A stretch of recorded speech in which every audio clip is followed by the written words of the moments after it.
Ons gaan ook 'n storiesom doen. Nou, 'n storiesom is wanneer die inligting van ons sommetjie in 'n storie gegee word, so dit word deur woorde gegee.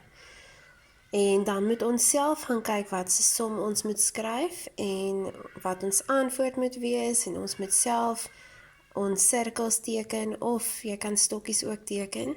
Dis bietjie makliker. So kom ons lees wat staan hierso. Daan het 3 katte. Anna het 2 katte. Hoeveel katte het hulle altesaam?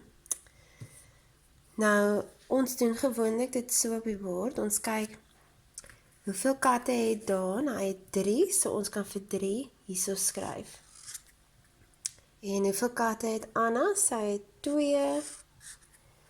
En dan wil ons ook weet, of daar moet altyd 'n woordjie staan na die antwoord, en die woordjie is hoeveel katte. So, katte is ons woordjie wat ons na die antwoord gaan skryf. Kom ons skryf hom ook sommer hier.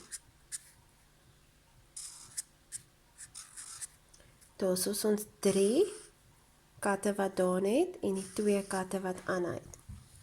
Nou kan ons 'n som gaan skryf. Stap 1 is om die som te skryf. Stap 2 is om die sirkels te teken of jou stokkies.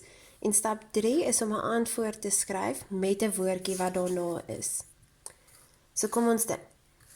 Daan het 3 katte en Anna het 2. Hoeveel het hulle altesaam? So ons moet nou daai katte van Daan en Anna gaan saam sit om te kyk hoeveel hulle altesaam het. En as jy mooi dink, dan sal jy onthou, wanneer ons saam sit of bymekaar sit, dan sit altyd 'n plus sommetjie. So ons kan sê, Daan se 3 katte plus Anna se 2 katte is gelyk aan. Nou kan ons stokkies of ons sirkels gaan teken. Eers teken ons 3, 1, 2, 3. Dan teken ons 2, 1, 2. So daar's Daan se 3 katte en hier is Anna se 2 katte. Nou as ons raak en ons tel, sal ons sien die antwoord is 5. 5 katte. So dis baie belangrik dat jy onthou om daai woordjie agterna te skryf. So 5 katte.